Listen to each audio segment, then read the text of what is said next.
This tip is for everyone out there with achy knees. A lot of times knee pain can be coming from the hip. So one thing we can do is try and roll the IT band and the TFL.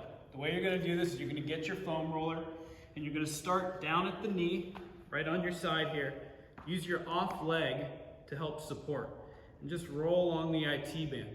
Find those tender spots, sit on them, try and breathe through it. This can be pretty tender, so use your arms to help alleviate some of that tension. Roll up and down, and then as you get closer to the top, you're gonna wanna roll forward just slightly, about halfway between totally flat and totally on your side. From here, just below that hip bone on the front, that's the TFL. Spend about 30 seconds rolling through that. Then when you're done, get up, see how your knee feels. Give it a try, let us know in the comments below.